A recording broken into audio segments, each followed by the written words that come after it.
مسلمان کے لیے جس طرح ذات و صفات الہی کا جاننا ماننا اور ان پر ایمان لانا ضروری اور فرض عظیم ہے، اسی طرح یہ جاننا بھی ضروری ہے کہ نبی کون ہو سکتا ہے، نبی کے لیے کیا جائز ہے اور کیا واجب اور کیا محال، کہ کسی واجب کا انکار اور محال کا اقرار موجب کفر ہے، اور بہت ممکن ہے کہ آدمی نادانی سے اسلامی عقائد کے برخلاف کوئی عقیدہ رکھے یا خلاف عقیدہ کوئی بات زبان سے نکالے اور ہلاک ہو جائے، کہ نبوت بہت بڑا عظیم اور بڑا درجہ ہے۔ نبی کسے کہتے ہیں؟ اللہ تعالیٰ نے اپنے فضل خاص سے بندوں کی ہدایت و رہنمائی کے لیے جن پاک بندوں کو اپنا پیغام پہنچانے کے لیے مبعوث فرمایا اور بھیجا، انہیں نبی کہتے ہیں۔ یہ اللہ تعالیٰ اور اس کے بندوں کے درمیان واسطہ ہوتا ہے جو لوگوں کو خدا تعالیٰ کی طرف بلاتے ہیں۔ نبی اور رسول اللہ تعالیٰ کے خاص اور معصوم بندے ہوتے ہیں، بڑی عزت و وجاہت والے۔ ان کی نگرانی اور تربیت خود اللہ تعالیٰ فرماتا ہے۔ صغیرہ کبیرہ گناہوں سے بالکل پاک ہوتے ہیں، عالی نسب عالی حسب، انسانیت کے اعلیٰ درجے پر فائز، خوبصورت نیک سیرت، عبادت گزار پرہیز گزار، تمام اخلاق حسنہ، نیک خصلتوں سے آراستہ اور ہر قسم کی برائی اور بے حیائی کے کاموں سے دور رہنے والے۔ انہیں عقل کامل عطا کی جاتی ہے، اوروں کی عقل سے 1000 درجے زائد، کسی دانشور، کسی فلسفی، کسی سائنسدان کی فہم و فراست زیر کی ذہانت ان کے لاکھویں حصے تک نہیں پہنچ سکتی۔ سب سے افضل نبی کون سے ہیں؟ اللہ کے نبی تمام مخلوق الہی سے افضل و اعلیٰ اور برتر و بالا ہے۔ فرشتوں میں بھی ان کا کوئی ہم مرتبہ نہیں، بڑے سے بڑا ولی ان کے برابر نہیں ہو سکتا۔ نبی کی تعظیم کرنا ہر مسلمان پر فرض ہے، بلکہ یہ فرض دوسرے تمام فرضوں سے بڑھ کر ہے۔ جو شخص کسی نبی کی شان میں کوئی ایسی بات کہے جس سے ان کی توہین ہوتی ہو، وہ مسلمان نہیں ہو سکتا، اگرچہ اسلام کا نام لیتا ہو۔ نبوت بہت بڑا مرتبہ ہے، کوئی بھی شخص عبادت کے ذریعے اسے حاصل نہیں کر سکتا۔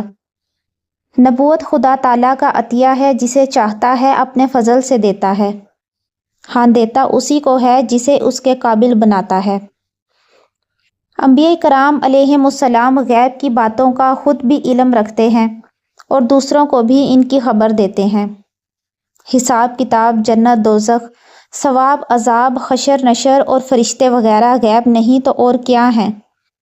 یہ وہ کچھ بتاتے ہیں جس تک عقل کی رسائی نہیں، مگر یہ علم غیب کہ ان کے لیے ہے، اللہ تعالیٰ کا عطیہ، اللہ تعالیٰ کے دیے سے ہے، لہٰذا ان کا علم عطائی ہے، یعنی خدا تعالیٰ کا عطا کیا ہوا، اور خدا تعالیٰ کا علم ذاتی ہے اپنی صفات سے۔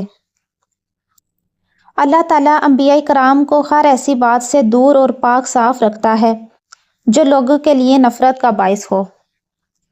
اسی لیے انبیاء کرام کے جسموں کا برص یعنی سفید داغ اور جذام یعنی کوڑ وغیرہ ایسے بیماریوں سے پاک ہونا ضروری ہے جن سے لوگ گھن کریں اور دور بھاگیں۔ انبیاء کرام کی کوئی خاص تعداد مقرر کر لینا جائز نہیں۔ اللہ تعالیٰ اور رسول نے جنہیں تفصیلاً نام بنام نبی بتایا اور قرآن و حدیث میں ان کا تذکرہ آیا ہے، ہم ان پر تفصیلاً ایمان لائے ہیں، اور باقی تمام انبیاء کرام پر ہم اجمالاً ایمان و اعتقاد رکھتے ہیں۔ اللہ تعالیٰ کے ہر نبی پر ہمارا ایمان و اعتقاد ہے۔ اللہ تعالیٰ کا ہر نبی زندہ ہے، ان پر ایک آن کو محض قرآنی وعدہ کی تصدیق کے لیے موت طاری ہوتی ہے، اس کے بعد پھر ان کو حقیقی زندگی عطا ہوتی ہے۔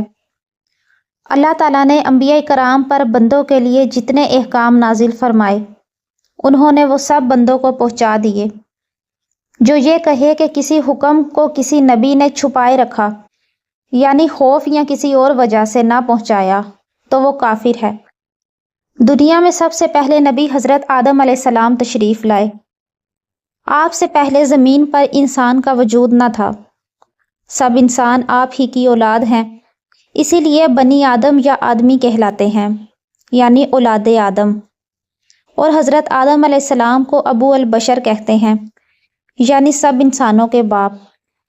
سب سے پہلے اللہ تعالیٰ نے انہیں اپنی قدرت کاملہ سے بن ماں باپ کے پیدا کیا اور اپنا خلیفہ بنایا، اور فرشتوں کو حکم دیا کہ انہیں سجدہ کریں۔ انبیاء کرام کے مختلف درجے ہیں، بعضوں کے رتبے بعضوں سے اعلیٰ ہیں، اور سب میں اکمل و افضل رتبے میں سب سے برتر و بالا ہمارے آقا و مولا حضرت محمد مصطفیٰ صلی اللہ تعالیٰ علیہ وآلہ وسلم ہیں۔ اسی لیے آپ کو سید الانبیاء کہا جاتا ہے، یعنی سارے نبیوں کے سرور و سردار، سب کے سر کے تاج صلی اللہ علیہ وسلم۔ اللہ تعالیٰ نے حضور اکرم صلی اللہ علیہ وآلہ وسلم پر نبوت کا سلسلہ ختم کر دیا۔ حضور کے زمانہ میں یا بعد میں کوئی نیا نبی نہیں آ سکتا، اور جو اس کے خلاف ہے وہ یقیناً کافر و مرتد ہے۔ حضور ہی پیشوائے مرسلین ہیں اور حضور ہی خاتم النبیین ہیں کہ آپ کی ذات پاک پر نبوت کا خاتمہ ہو گیا۔ نبی صرف انسانوں میں سے ہوتے ہیں، اور ان میں بھی یہ مرتبہ صرف مرد کے لیے ہے، نہ کوئی جن و فرشتہ نبی ہوا اور نہ ہی یہ مرتبہ کسی عورت کو ملا۔ نبی کے دعوی نبوت میں سچے ہونے کی ایک دلیل یہ ہے کہ وہ اپنے صدق کا اعلانیہ دعویٰ فرما کر ایسی باتوں کے ظاہر کرنے کا ذمہ لیتا ہے جو عادتاً محال اور ناممکن ہوتی ہیں، اور منکروں کو اس کی مثال لانے کی دعوت دیتا ہے۔ اللہ عز و جل اس کے دعوے کے مطابق امر محال عادی کو ظاہر فرما دیتا ہے، اور منکرین سب عاجز رہتے ہیں۔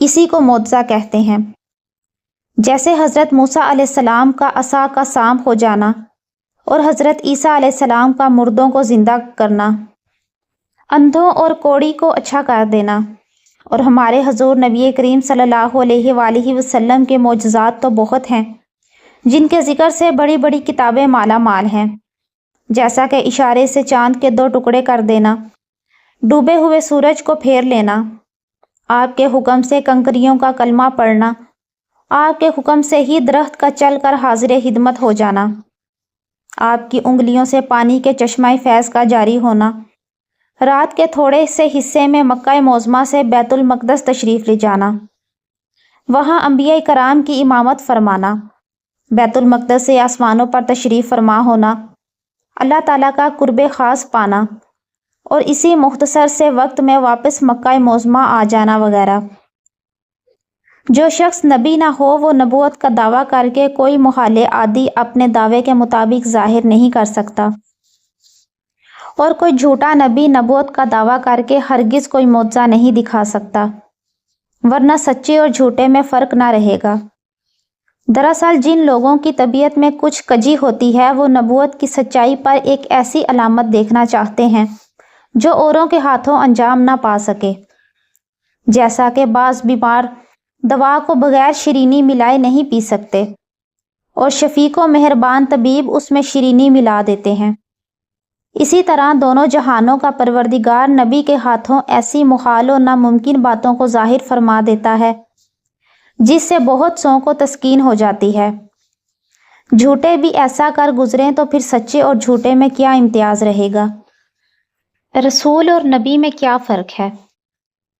رسول اس پیغمبر کو کہتے ہیں جس کو نئی شریعت دی گئی ہو، اور نبی اس پیغمبر کو کہتے ہیں جسے نئی شریعت نہیں دی گئی بلکہ وہ پہلی شریعت کا تابع اور مبلغ تھا۔ جیسا کہ ہر رسول نبی ہوتا ہے لیکن ہر نبی رسول نہیں ہوتا۔